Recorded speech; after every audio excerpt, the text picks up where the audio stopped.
오늘 예매 경쟁이 진짜 치열했다고 들었는데 혹자는 예매창이 열린 줄도 모르는 새 끝났다고 막 이렇게 눈물을 흘리시는 것을 제가 보기도 했는데 힘들게 오늘 오신 관객분들입니다. 인사 한 말씀씩 먼저 해주시죠. 네, 안녕하세요. 저는 휴민트에서 박건을 연기한 박종민입니다. 오늘 와주셔서 감사합니다. 휴민트에서 황시정 역을 한 박혜준입니다. 반갑습니다. 네, 휴민트에서 최선화 역할을 한 신세경입니다. 반갑습니다. 를 연기한 정유진입니다. 반갑습니다. 네, 안녕하세요. 휴민트 연출한 유승환입니다. 이런 자리가 열리기를 많이들 고대하신 것으로 알고 있습니다. 오늘 좋은 시간 될 수 있도록 저도 최선을 다하겠습니다. 오늘은 마이클 릴레이를 객석으로 하지 않고요. 사전에 관객 여러분들이 궁금해하시는 질문들을 소셜미디어로 수급을 받았습니다. 그 중에서 선정된 몇 가지 질문을 후반부에 같이 녹여서 Q&A 오늘 진행할 예정이니 참고 부탁드리겠습니다. 일단 유승환 감독님께 이 영화의 이미지의 출발점으로부터 이야기를 한번 시작해볼까 하는데요.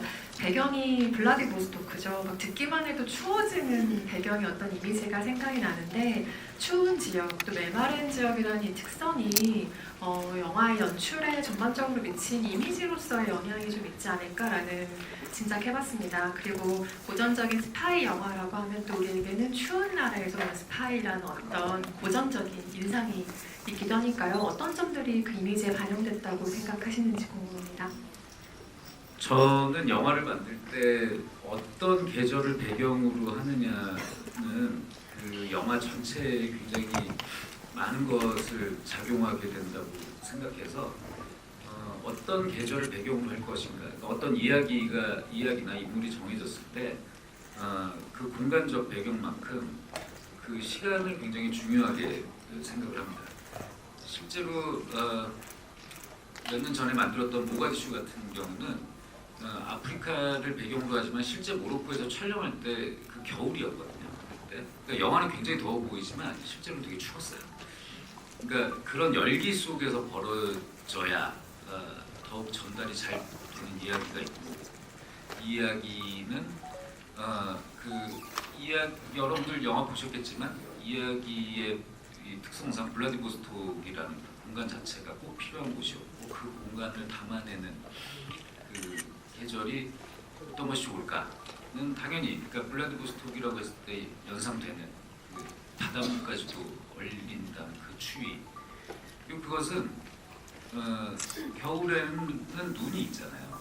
그러니까 모든 것을 덮어버리는, 그리고 봄에 탄생을 하기 직전에 모든 것들이 숨을 떼는 그 위로 하얀 눈이 덮이는 것, 뭔가 진실을 덮고 사는 사람들, 그리고 바깥으로 안 나오고 자꾸만 안에 숨어 있는 우리 사람들의 삶의 방식이 이런 스파이물에 잘 어울리는 배경이 될 거라고 생각을 했습니다.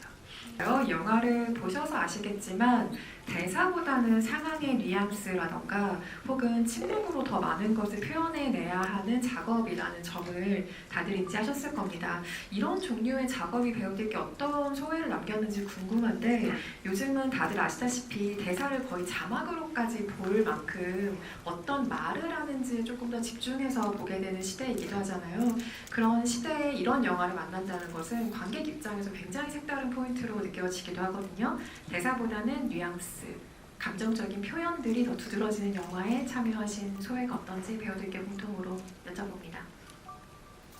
네, 기자님 말씀하신 것처럼 대사가 아니라 이제 표정, 몸짓으로 표현해야 하는 순간들이 굉장히 많았는데, 이번에 하면서 느꼈던 것은 아주 가끔씩 나의 진심하고 다른 얼굴이 나올 때가 있어요. 그러니까 나의 진심과 박건의 얼굴, 나의 진심이라고 하더라도 박건의 얼굴로 쳤을 때는 그건 박건의 진심처럼 보이지 않는 순간들이 더러 발견이 되는 거예요. 그러니까 감독님께서 뭐 농담삼아 하시는 말씀이 외면 연기를 해라라고 하실 때가 있는데, 그러니까 내면 연기가 능사가 아닌 거죠. 이게 내가 아무리 정말 내 마음 깊숙한 곳에서 어떤 사랑이나 분노나 이런 것들을 끌어올린다고 해도 그게 결국에는 박정민의 얼굴, 박정민의 버릇처럼 나올 때가 있는 거예요. 그럴 때는 이게 철저하게 정말 계산을 해서 표정이나 눈빛이나 움직임 같은 것들을 오히려 박건처럼 표현을 해주는 것이 화면에는 더 그럴싸하게 나올 때가 있더라고요. 그래서 그러면서 아 이게 연기라는 것이 진심 하나만으로 해결되는 것조차 아니구나.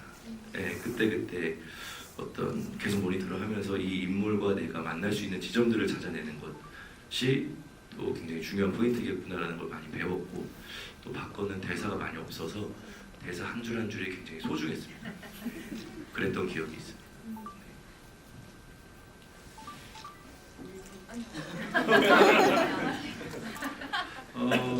저는 개인적으로는 이번 작품의 대사가 많았어요. 많은 편이었죠. 많아서 이 대사를 말을 많이 해서 사람들을 약간 홀리는 느낌을 줄 수 있는 그리고 간혹 이제 대사가 없는 부분이 있을 때는 이제 개인적으로는 되게 클래식 음악을 듣고 있는 듯한 음미하고 있는 듯한 이 속에서 계속 이렇게 음이 이렇게 흐르는 듯한 느낌의 콧노래 같은 걸 많이 불렀던 그런 느낌들이 있어요. 그래서 이 상황을 되게 어떤 긍정적으로 즐겨보는 어떤 느낌들을 주면서 사실은 촬영도 즐거웠고 연기하면서도 굉장히 즐거웠던 것 같아요. 어떻게 생각하실지 모르겠지만 이 역할이 어떻게 내가 뭔가 수행을 해서 이루어가는 것들이 눈에 탁탁 보이는 역할들이라 그런 즐거움들을 아주 직접적으로 느낄 수 있는 그랬던 기억이 있습니다. 네. 네, 저의 경우도 사실 그 캐릭터 자체가 그 스스로의 그 힘듦을 쉬이 표현하지 않는 그런 캐릭터라서 그래서 그것들을 잘 조절해가며 이렇게 드러내는 게 되게 중요하다고 생각을 했었는데 저는 그래서 전적으로 좀 감독님께 많이 의지를 했던 것 같아요. 근데 그런 표정을 드러냄에 있어서 감독님이 원하시는 포인트가 정확하게 있으면 잘 그걸 믿고 따라가면 되니까 그런 부분들은 감독님 디렉션에 많이 의지를 하고 믿고 나갔던 것 같습니다. 네, 사실 저희는 연기를 하면서 그 대사가 없을 때 그 배우들이 느낄 수 있는 그 공간의 힘이라는 게 있거든요. 그리고 거기서 대사가 없을 때 그 공기 그리고 그 상황에서 주는 그런 힘 그런 것들이 참 영화가 그 묘미인 게 사실 집에서 이제 편안하게 시청을 하실 수 있는 그런 작품들을 접할 때는 사실 저희가 대사가 없으면 따라가기가 쉽지가 않거든요. 뭐 핸드폰을 본다든지 아니면 뭐 다른 집중을 하기가 힘든 건데 영화가 주는 그 묘미 그리고 그 힘이 그 묵언을 했었을 때 저희가 상대방의 그 감정을 같이 느낄 수 있는 게 관객분들한테도 그게 정말 영화가 주는 힘이 아닐까 싶어요. 그러면서 또 저희 영화는 사실 그런 부분들이 굉장히 많이 담겨져 있는데 여러분들이 보시면서 더 깊은 여운을 느끼시지 않았을까 하는 생각도 들었습니다. 물론 더 많은 분들이 극장에서 이 영화를 이후로도 만나시겠지만 만약에 시간이 좀 지나서 OTT 서비스라던가 IPTV로 이 영화가 넘어가서 안방에서 이 영화를 보시는 상황이 될 수 있다고 해도 자막 켜기 기능은 좀 켜지 않고 보는 영화가 되면 어떨까라는 개인적인 바람을 또 가져봅니다. 마지막 장면에서 박건이 숨을 거칠게 몰아준다 이런 자막을 보면 왠지 이 영화의 감상이 좀 달라질 수 있겠다는 생각이 들기도 하고요. 박정민 배우에게는 이런 질문 한번 드려보고 싶었습니다. 류승환 감독님이 언론시사회 기자 간담회에서 이런 얘기를 하셨어요. 관객들이 보기에 근사하다고 느낄 수 있도록 배우들의 매력이 펼칠 수 있는 판을 한번 만들어주고 싶었다라는 이야기를 하셨는데 저는 이 연출 의도가 굉장히 뭉클하게 느껴졌거든요. 왜냐하면 각본보다 어떤 배우와 작업을 하고 싶다는 의사가 먼저인 프로젝트라고 느껴졌기 때문이에요. 그래서 그 시작점에는 특히 이전에도 같이 영화에서 호흡을 맞췄던 박정민, 조인성 두 배우가 있다라는 구체적인 언급을 들려주시기도 했는데요. 이런 종류의 연출가의 신뢰를 받는다는 게 배우에게 어떤 용기 혹은 동기가 되는지 굉장히 궁금했어요. 왜냐하면 요즘의 시장 상황이나 제작의 상황을 감안하면 이게 굉장히 뭉클한 제안 같았거든요.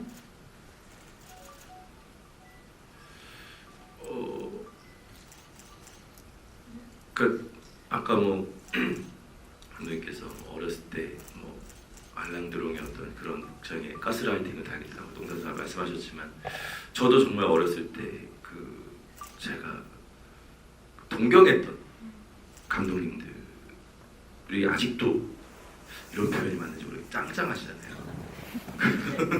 짱짱 뉴스. 네, 그래서 그런 그러니까 유성 감독 영화도 제가 너무 어렸을 때부터 봐왔고 막 보면서 공부했던 학생이었었는데 어느덧 시간이 지나서 뭐 이제 유령이라는 단편 영화를 처음 감독이 만났지만 그렇게 시간이 지나면서 감독님께서 어떤 한 영화의 중요한 롤로 배우에게 어떤 신뢰를 주신 그 신뢰감을 보여주신다라는 건 사실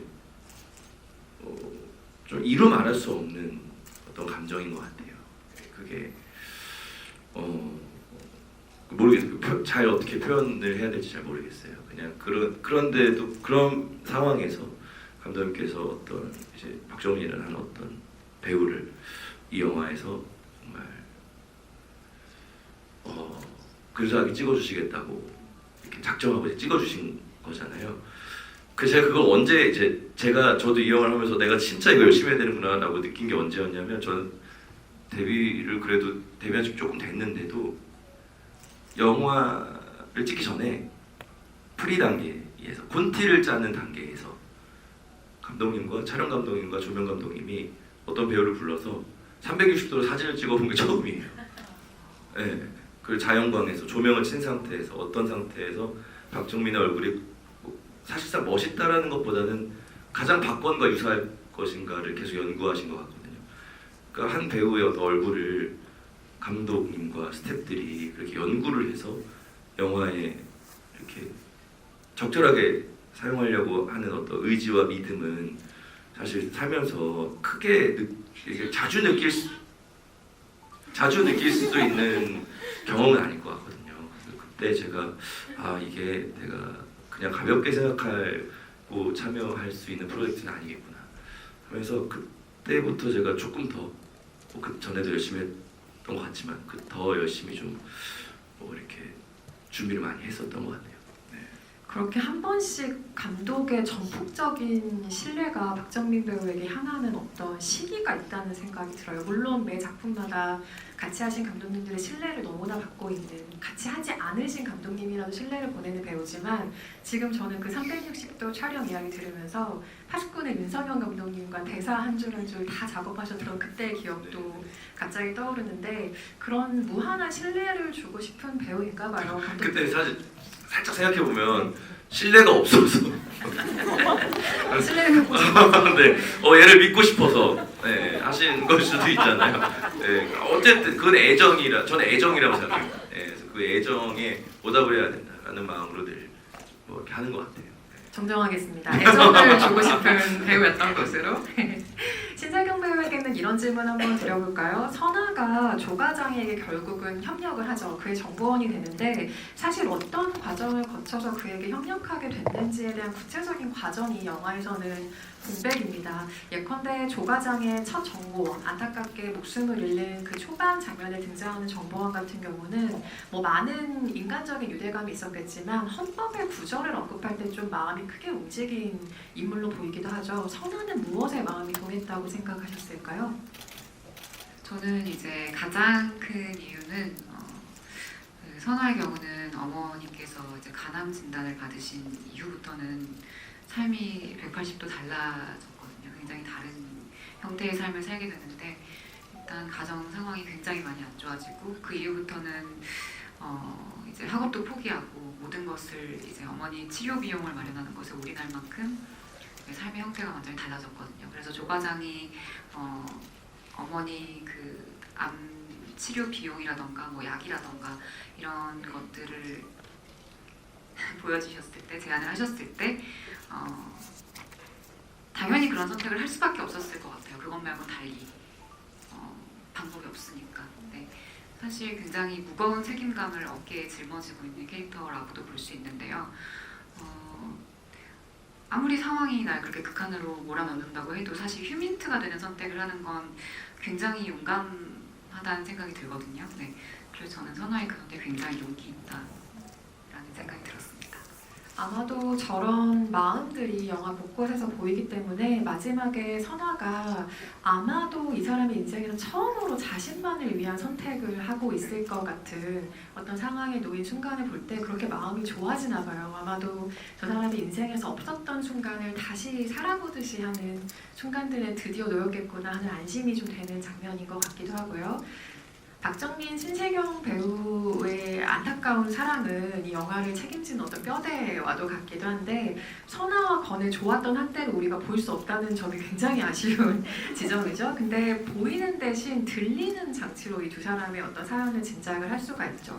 그래서 이 영화에 애수어린 장면이 몇 장면이 있지만 창문에서 박건이 그 두 사람의 대화와 노래가 담긴 그 음성 파일을 듣는 짧은 모습이 영화의 대수가 느껴지는 굉장한 장면 중에 하나라고 생각하는데 당시 녹음의 상황을 두 분이 어떻게 기억하시는지도 궁금하고 왜 이걸 더 여쭤보냐면 영화에서 두 분이 캐릭터로서 연기하는 목소리와 그 음성이 조금 다르게 들린다는 느낌을 저는 받기도 했어요. 그래서 당시 녹음의 상황이 더 궁금해지기도 했습니다.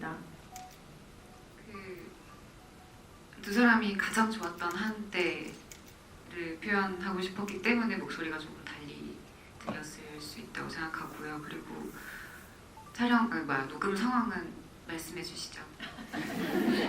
숙소 옆에 저희 의상팀이 의상을 보관하는 그 맨션이라고 해야 되나? 있었어요. 그런 공간이. 그리고 안에 아주 작게 저희가 편집본 이렇게 볼 때 모이는 작은 회의 공간 같은 곳이 있었는데 거기에 앉아서 녹음했어요. 그 사운드 기사님 오셔가지고. 굉장히 좁은 공간이, 열악한 공간이었거든요. 네, 그래도 몇 테이크 갔습니다. 저희. 네, 감독님이 여러 가지 또 주문을 해주시고 하셔가지고. 그리고 그거 사실 감독님이 이야기할 수 있는 어떤 에피소드 있잖아요. 그 씬에 대한. 그 장면 지금 얘기 나온 그 박건이 선아의 음성 파일을 듣고 있고 그것을 황치성이 또 감시하고 있다. 나는 그 장면은 박찬욱 감독님 아이디어예요. 박찬욱 감독님이 대본을 보시고 야 이게 선아가 가수면 선아가 그러면 그 얘 배경도 그 어려서부터 음악을 하고 했던 사람일 거 아니야. 노래를 하고 그러면 생일 선물을 그렇게 해줬을 수 있지 않을까? 그래서 그 음성 파일을 가지고 이제 그것을 듣는 것을 황치성이 그것을 감시한다고 그러면 그것이 훨씬 더 좀 무섭지 않을까? 그래서 근데 그 방에 감시 카메라와 그 녹음 기능까지 그 방이 좁아가지고 카메라를 달면 다 보일 텐데 어떡하죠? 그러니까 야 요즘 그거 안 되는 데 어딨니? 그래서 근데 남의 영화라고 그렇게 자기 영화 그렇게 안 하면서 근데 그게 저는 되게 굉장히 그럴싸한 아이디어로 들려서 박 감독님한테 진짜 감사해하고 있죠. 재미있는 또 비하인드가 있었네요. 그리고 관객 여러분들이 미리 주신 질문은 제가 후반부에 소개를 따로 하긴 할 텐데 이 질문은 이 녹음과 연관된 질문이라 제가 앞에 좀 가져왔거든요. 박건의 가장 최근 녹음 날짜까지 보신 분입니다. 이분은 2015년 2월 12일 블라디에 온 날이 가장 마지막 녹음이던데 그 녹음은 황치성을 파악하기 위한 녹음인지 급하게 식당에서 선아의 무대를 녹음한 건지 궁금합니다. 혹시 정해진 게 없다면 박정민 배우님은 어떤 녹음을 한 게 더 가능성이 크다고 생각하시는지 궁금합니다. 라는 질문을 어느 관객분이 주셨습니다. 처음 알았고요. 뭐 박건 입장으로 생각해 보면 황치성 때문이겠죠. 예, 그 갑자기 선아가 한번 나와 노래한다고 갑자기 핸드폰을 켜서 녹음을 하는 거는 뭐 예뻐 보이긴 하지만 조금 박건스럽지는 않을 것 같고 황치성 때문이겠죠. 황치성의 어떤 동대 파악을 위해서 계속 켜놓은 거겠죠. 거기 녹음된 거나 그 영화 이제 초반에 박건이 등장할 때 그 다트 장면에서 그걸 보면 이제 거기에서 인정받는 그 이제 자백을 받는 게 이제 물론 그 뒤에 그러니까 중간이 이제 잘려 있죠. 일단 바꿔 이제 그런 과정들을 많이 거치는 거예요. 그 자백하고 하는 것들을 녹음하고 이것이 많으니까 자기가 이제 불리하게 작용할 것 같으면 삭제시키고 이것을 계속 그러니까 그것이 직업적으로 계속 그 녹음을 누르고 그리고 심지어 통화할 때도 그런 것들을 하는 게 직업적으로 그냥 본능적으로 배어 있는 사람이라 그래서 그 사실은 저도 뭐 정확하게 우리 여주부들이 막 이제 그 날짜에 뭘 녹음했을까까지는 아니어도 선화의 녹음 순서 리스트가 이렇게 저 밑에 있는 것은 이제 그런 이제 논리적인 이유를 붙여서 순서들을 잡는 거죠. 역시 액션씬의 총알의 개수를 세면서 촬영한 제작팀답게 꼼꼼한 그 리스트에 비밀이 또 있었군요. 박해준 배우는 참 예뻐할 수가 없는 캐릭터인데 영화 안에서만큼은 영화에 그 등장하지 않는 황치성의 사연을 혹시 고민하셨을지 궁금했던 이유가 있는데 왜냐하면 캐릭터마다 배우들이 접근하는 방식이 다르잖아요. 어떤 경우엔 전사를 생각하기도 하고 어떤 경우에는 그냥 상황에 몰입하는 게 더 낫겠다고 판단하시는 경우도 있을 것이기 때문에 둘 중에 어떤 경우인지 여쭤보고 싶었고요. 또 하나 추가로 드리고 싶은 질문은 저는 박해준 배우의 악역이 항상 나쁜 놈이 아니라 좀 이상한 놈의 그 한가지의 묘미가 좀 있다고 항상 느껴요. 그러니까 예를 들면 황치성 같은 경우도 좀 자부심이 너무 강한 능글맞음이라고 해야 될까? 좀 이런 면이 굉장히 이 사람이 이상하게 보이게 하잖아요. 볼펜도 왜 두 번 누르는지 잘 모르겠고 그래서 그 한 끗의 그 차이를 만드는 묘미는 어떻게 생각하시는지도 궁금합니다. 글쎄요, 이렇게 제가 이 역할을 하고 사실은 저도 무대 인사를 이렇게 쭉 이제 해오면서 나라는 사람이 뭔가 이렇게 똑같은 걸 반복하는 거를 극도로 싫어하는 거구나. 그리고 물론 이제 영화를 만들다 보면 이 연기를 이렇게 계속해서 반복해서 해야 하는데도 불구하고 그거를 뭐 똑같이 할 수 있는 배우는 없다지만 그래도 얼추 비슷하게 해서 이렇게 하려고 하는 욕구가 단 1도 없구나 나한테. 그래서 이렇게 뭐 이렇게 똑같이 해주세요 했을 때 절대 똑같이 안 하려고 하는 반항심도 있고 그런 부분들이 있는데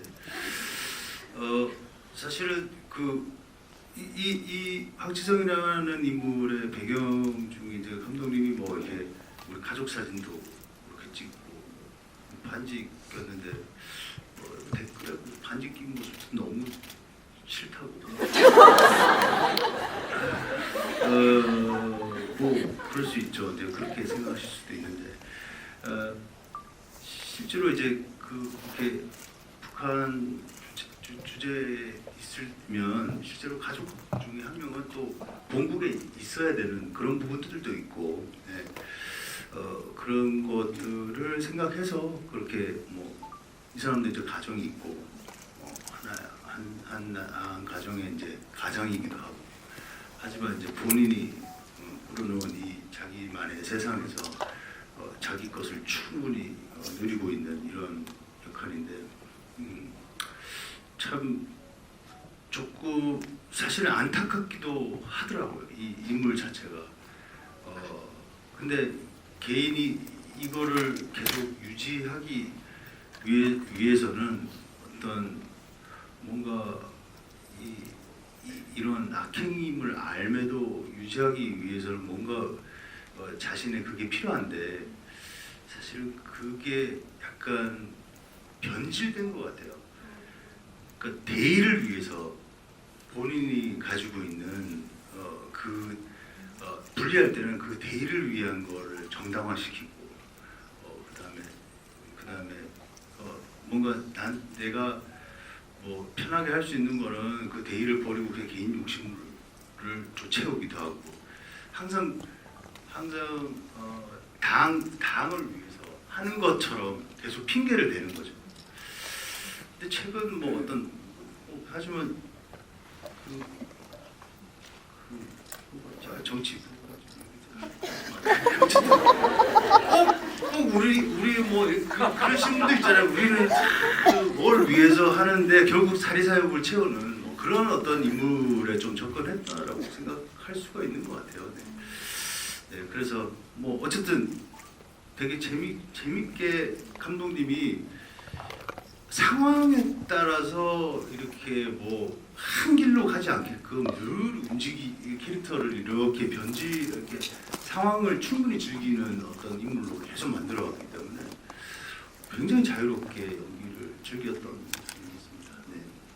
아니 이 답변의 진솔함의 깊이와는 좀 다르게 박혜준 배우는 이 팀의 애착 인형인가요? 무슨 얘기만 하면 다들 웃어주실 준비가 되어 있는 느낌으로 배우를 바라보고 계시는 듯한데 많이 사랑받으시고 계신 것 같습니다. 진짜 행복하네요. 이렇게. 저한테 한 말 아닌가요? 세계 네, 많이 사랑합니다. 저희 모두가.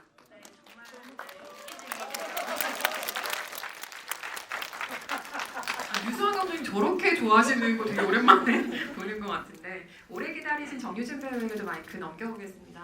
영화에서 치성은 우리가 일단 제외를 하고요. 이 치성을 제외한 인물들이 각각 자기의 기존의 신념, 옳다고 믿는 것들 혹은 자신이 속한 집단의 이념에 좀 반하는 행동들을 전부 하게 돼요. 그게 아마 타인을 향한 진심이자 좀 비이성적인 선택이라고 불러도 좋을 텐데 임대리도 마찬가지 선택을 하는 인물인 것 같거든요. 게다가 죽을 뻔했잖아요. 박건과 싸우다가. 그런데 어떤 마음으로 조과장을 도우려 달려갔을까 이 부분의 미스터리를 푸는 것도 배우의 숙제였겠다는 생각 들거든요. 네, 저도 사실 대본을 보고 그 분명한 명분이 있어야 된다라고 생각을 했고요. 그리고 임대리라는 캐릭터는 사실 이제 원칙과 규율을 중시하는 그 국정원과 또 인류의 휴머니즘을 중시하는 그 조과장 사이에서의 그 갈등이 또 있는 인물이라고 생각을 했어요. 사실 그거를 연기적으로 표현을 하기에도 많은 그런 감정적인 것들을 연기를 하지 않았고 이제 그래서 이제 제가 또 뼈다구도 부러져가면서 이제 조과장을 이제 구하러 가는 이유에 대해서 좀 고민을 많이 해봤는데 사실 그 임대리도 성장을 하는 캐릭터인 것 같아요. 네, 저도 사실 원칙에서 어긋나는 거를 굉장히 이제 힘들어하고 또 원칙을 따라야 되는데 이제 조과장을 보면서 저 또한 조과장이 사람을 사랑하는 그 마음에 대해서도 이제 굉장히 많은 거를 느꼈고 또 조과장을 통해서 또 굉장히 많은 것들을 보고서 성장하고 이제 또 그 사이에서 제가 또 가져갈 수 있는 부분들을 가지고 가는 캐릭터라고 생각을 했어요. 네. 방금 언급하신 부분과 조금 연결되는 질문일 것 같은데요. 저는 휴민트가 굉장히 독특한 첩보 활동이라고 생각을 했던 것이 이게 사람의 마음을 얻지 않으면 그냥 아예 활동 자체가 불가능한 방식인 거예요. 그러니까 사람을 통한 첩보라는 소재가 왜 지금 시기에 류승환 감독에게 떠올랐을까? 영화를 보고 가장 처음 궁금해진 지점이었는데 어쩌면 의식했든 아니면 무의식적으로도 어떤 배경이 있을 거다. 그래서 감독을 좀 추동하게 했을 거다라는 짐작을 해보았어요. 왜냐하면 첩보 영화, 뭐 스파이 영화를 만든다고 했을 때 요즘은 AI를 비롯해서 기술로는 못 만들어낼 그림이 없거든요. 그래서 온갖 좀 첨단 장비들을 활용한 그런 스파이물을 만들 수도 있었을 텐데 결과적으로 휴민트는 기계가 이성적인 판단으로 도출한 결과와는 정반대의 선택을 하는, 그러니까 자기가 옳다고 믿는 일 혹은 타인을 향한 진심을 발휘하는 사람들의 이야기라는 점에서 굉장히 독특한 지점이 있어요. 그러니까 오직 인간의 마음만 할 수 있는 것을 중심에 둔 첩보 영화라는 생각이 드는 거죠. 관련해서 류승환 감독님 들려주실 얘기가 있는지 궁금합니다.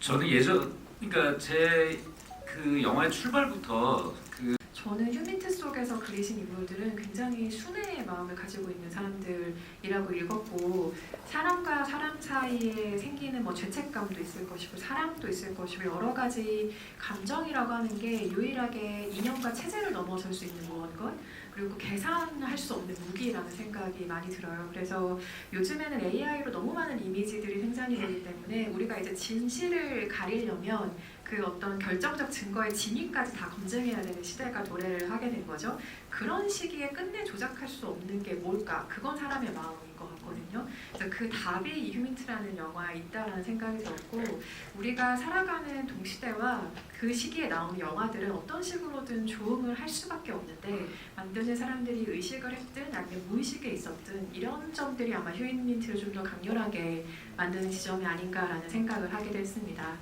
그래서 아마도 이 영화에서 멜로를 짙게 읽어내시는 것도 이것과 좀 연관이 있지 않을까라는 생각이 들었는데, 사람의 마음을 보려는 영화이기 때문인 거죠. 그래서 박정민 배우는 각본으로 상상했던 것보다 완성본에서 멜로가 좀 더 두드러진 면이 있다고 보시는지도 사실 궁금했어요. 이게 각본상에는 어느 정도 묘사였는지 우리는 알 수가 없기 때문에. 그리고 박건의 입장에서 보면 이건 좀 희생하는 로맨스이기도 하죠. 그래서 이게 개인적으로 배우가 선호하는 멜로의 색채였는지도 궁금하고요.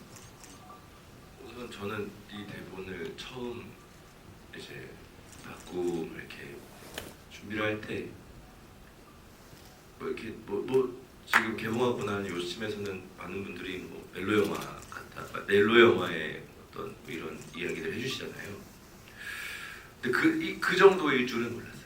그러니까 한 사람의 동력이 사랑하는 사람 정도라고 생각을 했었는데, 그것이 영화를 만드는 과정에서부터는 조금 다르더라고요. 촬영할 때부터는 이 정도의 어떤 서로 간의 감정이 오가는 것이고, 이 정도로 한 사람 조심했습니다. 지금 휴민트라는 홍보 하려고 잠깐 들어봤어요. 저 우리 휴민트 배우들 보여줘. 네, 아무튼 이어가자면 까먹었잖아요. 처음부터 그럼 다시 당신 목소리 아름다운데. 이게 지켜가는 걸 보면서 저도 그렇고 세경 씨도 그렇고 심지어는 인성이 형의 어떤 특정 표정들도 그렇고 방금 기자님 말씀하신 것처럼 이것은 인간의 마음에 대한 이야기고, 그 마음들이 얼굴에 이제 표정에 드러나는 것이 조금씩 찍혀 나오게 되면서 이제 이 영화가 생각보다 어떤 선화와 박건 간의 어떤 사랑이 생각보다 더 큰 어떤 이 중심축이 돼서 가고 있구나라는 거를 느꼈던 것 같고, 뭐 개인적으로 선호하는 멜로라기보다는 근데 그런 건 있는 것 같아요. 저는 뭐 멜로 영화나 멜로 드라마 같은 거 많이 본 적은 없지만, 만약에 영화에서 이렇게 사랑이라는 감정은 굉장히 흔한 감정이잖아요. 우리가 갖고 있는 감정 중에서 누군가를 사랑하는 마음은 참 자주 갖게 되고, 그 마음으로 삶을 지탱하기도 하는데, 영화를 찍으면서 그 사랑의 어떤 가장 극단적인 형태, 그러니까 희생, 심지어는 내 목숨까지 버릴 수 있는 어떤 한 사람에 대한 순애, 이거를 표현해 볼 수 있는 거는 기회가 또 흔치 않을 것 같다. 오히려 이런 모양의 멜로 감정은 이런 영화를 만날 수 있었다는 거는 지금 생각해 보면 행운이죠. 류승환 감독의 영화에는 많은 지점들이 늘 새롭게 기대가 되지만, 액션 장면의 그 타격감이라고 하는 것들, 액션 장면의 설계를 늘 기대를 하시죠. 충무로에 처음 등장하셨을 때부터 항상 액션 장르를 향한 감독의 순애가 있다고 느껴지는 지점이 있고, 이 영화에서도 그것이 느껴진다고 보는데요. 이게 무엇에서 비롯하는 것일까? 지금 돌이켜보시면 그게 상당히 궁금해지는 때이기도 합니다. 그러니까 장르에 대한 순수한 동경의 차원일 수도 있고, 아니면 스스로 파악한 어떤 작가적인 역량의 장점일 수도 있을 것이고요. 그리고 도달하고 싶은 어떤 이상향이 있기에 계속 찍어가는 어떤 사랑의 방식일 수도 있을 텐데요. 어떤 이유라고 지금은 생각하세요? 그러니까 아무래도 영화를 처음 제가 좋아하기 시작했던 시절, 그러니까 첫 경험이 이런 장르에 대한 매혹으로부터 출발을 했기 때문일 것이고, 근데 이제 지금은 좀 달라진 것이, 지금 예를 들어서 박건의 그런 그 멜로드라마를 표현하는 방식도 지금 이런 박건의 마지막의 그런 결정, 행위들 이런 방식으로도 할 수 있으니까. 저한테는 그리고 액션이라는 것이 좀 요즘에 좀 순수한 형태의 그 영화적인 장치랄까. 아직은 그러니까 제가 마술과 서커스를 진짜 좋아하거든요. 그러니까 이미 저게 가짜라는 걸 알고 있음에도 불구하고 고도로 훈련된 사람들이 펼치는 그런 것들이 여전히 좀 신기해요. 근데 저는 액션 영화가 저한테 좀 그렇거든요. 그리고 같은 장면도 그냥 툭툭거리고 싸우고 막 총 쏘고 하지만 그 안에 있는 인물이 어떤 감정 상태에 있고 관객이 누구를 편드느냐에 따라 가지고 그 비슷한 디자인이 완전히 다르게 전달이 되기 때문에 제가 사실은 배우들한테는 이 얘기를 안 했는데 이 박건과 관련해서는 이제 와서 이거 처음 얘기하는 건데 박건의 마지막 선택이 사실 각본상으로 볼 때 그것이 고귀한 희생처럼 보이게 되어 있지만 그러니까 물론 그것도 일부분 사실이고 저는 박건이 상당히 미성숙한 선택을 했다라고 생각해요. 그러니까 박건의 욕망은 자신의 죽음으로 선화한테 영원히 남고 싶은 거죠. 그러니까 거기서 그러니까 이미 한번 이별을 했던 사람이고 그리고 자기가 사실은 그 상황까지 갔을 때 조과장이라는 존재를 봤을 때 통상적인 삼각관계는 아니지만 그리고 선화가 혼자서 살아남는 저 모습을 보면서 저는 박건이 그 둘이 그 과정을 거치고 나서도 선화와 만약에 살아남았다고 하더라도 행복할 수 있을까? 자신의 어떤 신념과 그리고 자신을 둘러싼 시스템 안에서 나의 삶이 내가 사랑하는 사람에게 행복이 될까? 그래서 자신이 확신이 없었을 것 같아요. 그래서 근데 거기서 굉장히 유아적인 선택을 하는 거죠. 그러니까 내가 가장 힘든 모습, 가장 내가 고통스러운 모습을 상대에게 각인시켜서 영원히 그녀 안에 내가 살아남겠다. 저는 그 생각이었어요. 이거 내 현장에서 감독이 한번 저한테 말씀해 주신 적이 있었는데 좀 공감됐었어요. 저 그렇게 만만하게 찍는 사람 아니에요.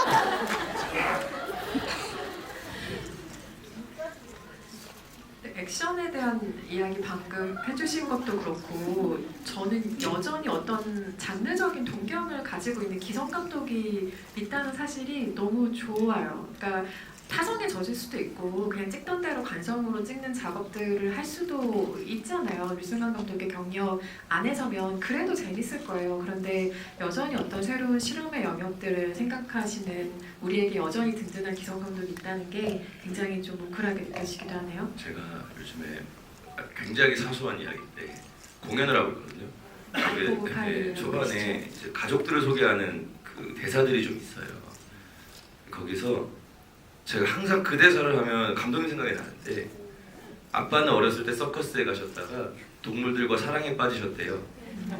그래서 이곳에 동물원이 필요하다고 했을 때 자기가 운영하겠다고 손을 드셨대요 라는 대사가 있어요. 근데 그때마다 좀 감독님이 생각나요. 무슨 말인지 알겠죠? 모를 것 같아요. 지금 두 분 굉장히 사랑하시는 사이예요. 네. 라이프 오브 파이 아직 안 보신 분들이라면 그 장면 보실 때 또 마음이 좀 뭉클하시겠네요. 관객 여러분들이 미리 주셨던 질문으로 넘어가서 시간 관계상 한번 얘기를 나눠보겠습니다. 신세경 배우에게는 이런 질문이 있었어요. 많은 질문 중에 제가 추려온 거라는 얘기를 참고로 드리고요. 박건을 진짜 사랑해서 이 사람이 선아가 블라디보스토크로 갔다는 해석도 봤는데 선아가 그 정도로 박건을 생각했을까요? 그 감정을 어떻게 해석하고 연기하셨나요? 라는 질문 주셨네요. 사실 그 선아가 블라디보스토크로 가기로 마음을 먹은 것은 이게 그 자술서에도 나와 있는 내용인데요. 실제로 이제 어머니와 아버지의 병환 때문에 큰 돈을 벌기 위해 나가기로 마음을 먹었습니다. 달리 방법이 없었거든요. 그래서 이제 어머니가 간암 진단 받으신 이후에 이제 가정 형편이 많이 안 좋아지기 시작했고 아버지께서 이제 교화소에서 폐렴 진단을 또 받으셔서 양쪽으로 이제 너무나 그 고통스러운 상황 속에서 더 큰 돈을 벌기 위해 모든 걸 다 포기하고 해외로 나가기로 결심을 했다라는 대목이 있습니다. 박건 때문은 아니었던 것으로 네, 지금 밝혀졌습니다. 아쉽네요. 근데 사실 뭐 이제 박건과 헤어지게 된 계기 자체가 사실 모든 그러한 책임감과 어떤 가족에 대한 부분들이 있기 때문에 네, 뭐 연관성이 아예 없다고 보기는 조금 네, 소속 감사합니다. 그러니까 그 부분도 저는 선아와 박건의 그러니까 선아가 훨씬 어른스러운 선택을 한 거라고 봐요. 그러니까 박건한테 자신의 흔적을 아예 안 남기고 무엇 때문에 떠난다는 것을 오히려 선아는 그렇게 사라지는 선택을 하고 박건이 또 마지막에 자신이 그러니까 선아의 이별 방법과 박건의 이별 방법을 보면 거기서 두 사람의 차이를 알 수 있죠. 그렇네요. 확연하게 어떤 성격이 다른 부분이 보이는 것 같고요. 정유진 배우에게는 이분은 아마 직장 생활이 좀 힘드신 분일 수 있을 것 같은데 실제 상사가 조과장 같은 사람이라면 어떠실 것 같아요? 라는 질문을 주신 관객분이 있었습니다. 사실 저는 그 실제 MBTI가 뒤에 P이긴 하지만 이제 또 조직적으로 봤을 때 또 제가 일을 할 때는 또 J의 성향이 굉장히 강해요. 그런데 이제 참 변수가 많은 분이시잖아요, 조 과장님은. 그럼에도 불구하고 제가 이제 마지막에 조 과장님과 이제 그 상황을 이제 같이 도우려고 하는 이유는 분명히 이제 또 전후에 또 동료애가 있었다고 생각을 해요. 네. 사실 조 과장님 같은 분이 이제 상사로 계시면은 쉽지 않죠. 쉽지 않을 것 같고 하지만 그 안에서도 저도 굉장히 많은 것을 배우고 또 그 사람의 그 사람을 사랑하는 그 마음을 또 굉장히 많이 느꼈기 때문에 제가 그런 선택을 하지 않았을까 싶어요. 네. 캐릭터의 감정선으로는 또 이렇게 얘기를 해주셨는데 만약에 지금은 제가 회사원이 아니지만 회사를 다닐 때 막내 기자 시절에 이런 선배가 회사에 있었다면 6개월쯤은 더 참고 다니지 않았을까 그 포트를 입은 뒷모습을 보기 위해 네. 박혜준 배우에게는 이런 질문이 와 있습니다. 무대 인사를 여러 차례 봤는데요. 무대 인사를 통해 보여주신 배우님의 모습과 황치성 캐릭터는 너무 달라서 충격을 받았습니다. 황치성 캐릭터와 박혜준 배우님의 가장 비슷한 포인트는 어떤 지점이라고 생각하시는지 궁금합니다. 라는 질문이 들어와 있습니다. 사실 진짜 이 영화를 많이 좋아하고 우리 동료들을 감독님이야 같이 일했던 사람들을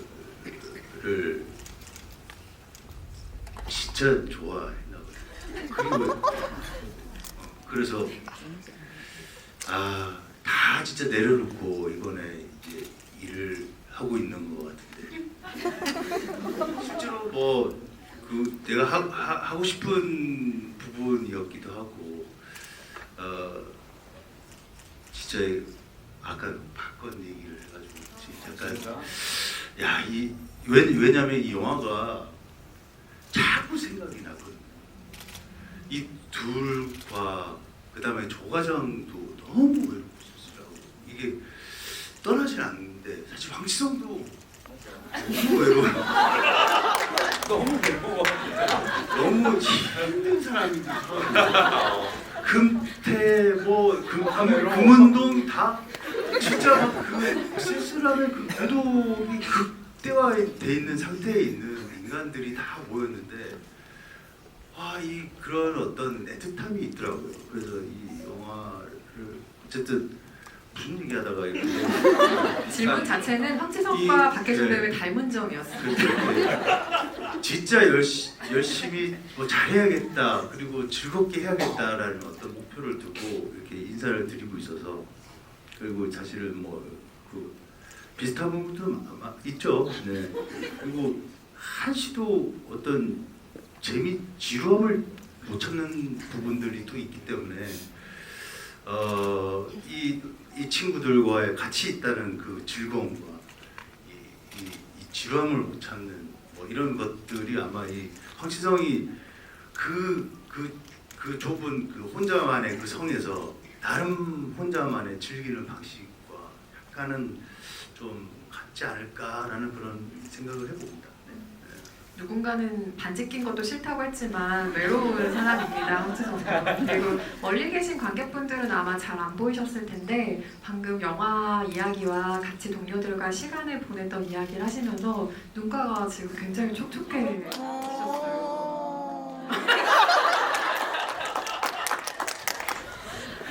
기대 이상의 퍼포먼스가 또 나왔습니다. 네. 네네, 지금 다 찍어주셨을 거예요. 네.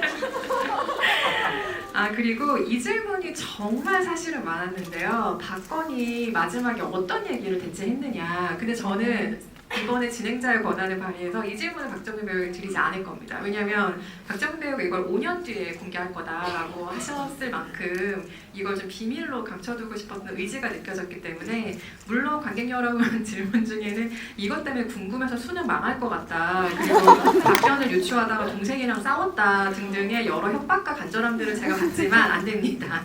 다만 이렇게 돌려서 한번 여쭤보고 싶은데요. 그 대사가 각본에 뭔가가 있었는지. 없었습니다. 아 없었고 그냥 속삭인다라고만 돼 있었고 뒤에 이제 그 임대리가 뭐라 그랬어요? 뭐 살고 싶다더라 이렇게만 있었어요. 그래서 감독님께서 그때 그냥 이 어차피 이 녹음을 할 때 그 사운드 쓰지 않을 거다라고 하셔서 뭐 저희 나름대로 정해서 한 건 있는데 그거는 사실 뭐 저희의 그냥 어떤 뭐 촬영을 진행하기 위한 어떤 것이고 저는 사실 그 순간 박건이 한 대사는 관객 한 사람 한 사람 다 달랐으면 좋겠어요. 각자에게 가장 애절한 대사가 무엇인지를 생각해 보셨으면 좋겠어요. 예, 그게 제가 5년 뒤에 말씀드리겠다라고 하는 것이 왜냐면 그렇게 되면 모두 다 다른 영화들을 안고 사는 거잖아요. 그 순간에 그 대사를 모른다라는 건. 그래서 좀 맡겨드리고 싶다. 근데 싸우지는 않으셨으면 좋겠어요. 지금 뭐 수험생의 고민과 가정 불화 등등이 걱정되긴 하지만 박정민 배우의 의중을 지켜드리겠습니다. 아, 이 대사가 인상적이었다는 분이 계셨어요. 조과장을 통해 듣는 박건의 마지막 대사. 그러니까 뭐라고 실제로 말했는지 모르지만 조과장은 살고 싶다 너라라고 이야기를 했죠. 그 대사가 정말 인상적이었습니다. 죽음을 각오하는 인물은 많지만 마지막에 삶을 붙드는 인물처럼 느꼈거든요. 이후에 선아가 아무것도 요구하지 않고 스스로 살아가는 선택이 대비되어 더욱 인상 깊었습니다. 감독님께서는 두 인물, 그러니까 선아와 박건의 살아냄을 어떻게 설계하셨을지 그 대비를 통해 관객이 무엇을 느끼길 바라셨는지 궁금합니다. 라는 질문을 주신 분이 계셨습니다. 참 이런 설명을 하기가 참 어려워요. 그러니까 그런 각본을 쓰고 영화를 만들 때 뭐 어떤 이 목표 지점 이렇게 막 딱 우리의 도달점 이렇게 정해가지고 하는 게 아니라 사실 영화를 만드는 이유가 이게 뭔가 말로 설명 안 되는 어떤 것들을 표현할 수 있기 때문에 한 거 같거든요. 근데 아까 박혜준 배우께서 말씀을 하셨는데 제가 사실은 인물들을 만들면서 인물들의 관계나 이 이야기를 만들면서 가장 신경 썼던 부분은 고독, 이별. 결국 우리는 언젠가는 혼자 남아야 하는 순간이 오잖아요. 모두가 다. 지금 함께 하지만 그리고 어느 순간 혼자 있는 순간들을 다 경험들을 하고 같이 있어도 외로운 순간들이 있고 또 떨어져 있지만 오히려 외롭지 않을 때도 있고 과연 인간이 살아간다는 건 뭘까? 그 관계라는 건 뭘까? 근데 그냥 이 힘든 일을 겪고 난 사람들의 어떤 막 거창한 움직임이나 상황이 아니라 그냥 그들이 다시 찾은 그들의 일상 안에서 그냥 있는 상태가 저한테는 좀 중요한 요소였어요. 그것을 만드는 것이. 원래 그 버전 중에 훨씬 더 선아가 막 씩씩하게 막 살아가는 버전도 있었고 각본에 뭐 정말 장르 영화처럼 막 그걸 이제 조과장이 탁 지켜보면서 뭐 싹 사라지고 뭐 이런 버전도 있었는데 이 영화의 결과 안 맞는가? 아무리 고독하고 외롭더라도 우리는 살아가야 하는 그러니까 삶이 숨이 붙어 있는 한 살아가야 되는 존재들이고 그 그 안에서 아무리 힘들어도 또 각자 삶의 의미를 찾을 수 있는 것 아닐까? 뭐 이렇게 그런 생각으로 장면들을 만들었어요. 오늘 관객과의 대화에서 나온 이 이야기의 답변으로 여러분의 감상이 조금 더 풍성해졌다면 참 좋을 것 같고요. 이 답변들을 상기하시면서 또 휴민트 다시 관람하러 극장을 찾아주셔도 좋을 것 같다는 생각 듭니다. 더 많은 이야기 나누고 싶지만 시간 관계상 마무리를 해야 합니다. 그래서 관객 여러분께 끝인사 한 말씀씩 짤막하게 들려주시고 자리 마무리하려고 하는데요. 박정민 배우님부터 부탁드립니다. 네, 오늘 이렇게 GV 와주셔서 그리고 밤늦게까지 저희 이야기 들어주셔서 너무 감사드리고요. 제가 가끔씩 무대 인사 때 드리는 말씀이 있는데 이 영화는 정말 제가 너무 좋아하는 영화입니다. 그래서 오래 남았으면 좋겠고 여러분들 마음속에도 좀 소중히 오래오래 남는 영화였으면 하는 바람이 있어요. 그래서 많이 아껴주시고 앞으로도 저희 영화를 가지고 많은 이야기 나눠주셨으면 좋겠습니다. 고맙습니다. 네, 이렇게 관객과의 대화에서 이제 말 잘하시는 지식인 분들과 대화를 하고 많이 배우는 것 같습니다. 이 영화의 가치도 있고 많이 배우고. 저는 진짜 이렇게 대화에서 얻는 것들이 되게 많아서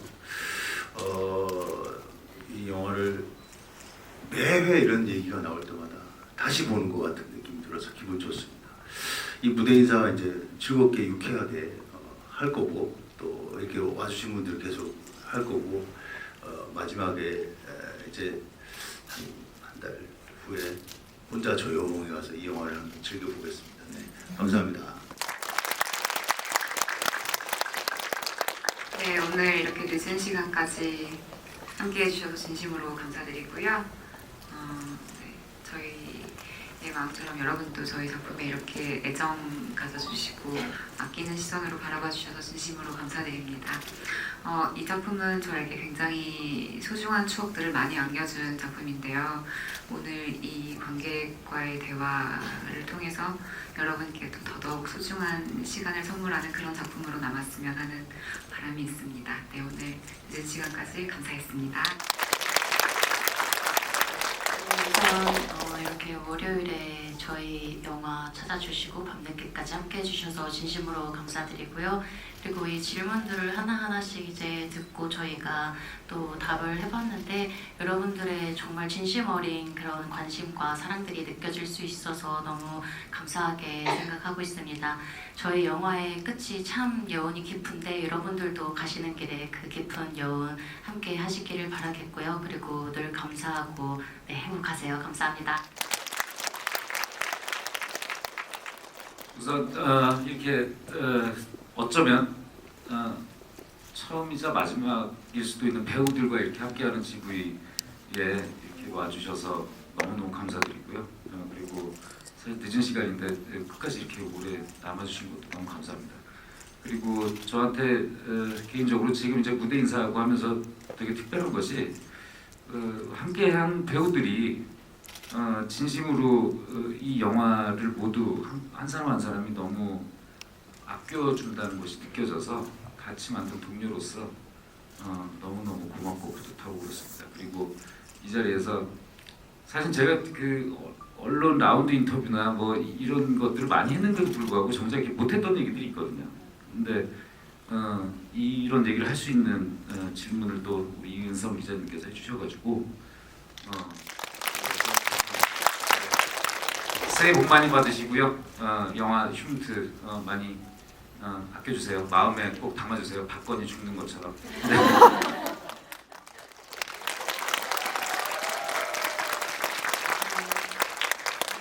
유지아님이 박건의 뭐 사랑과 마지막을 이성숙하다고 표현해 주셨지만 저희 성숙하게 휴민트 계속 사랑해 드릴 겁니다. 마지막으로 단체 사진 저희 촬영하고 마무리한다고 하거든요. 게스트분들 앞으로 이동 부탁드리겠습니다.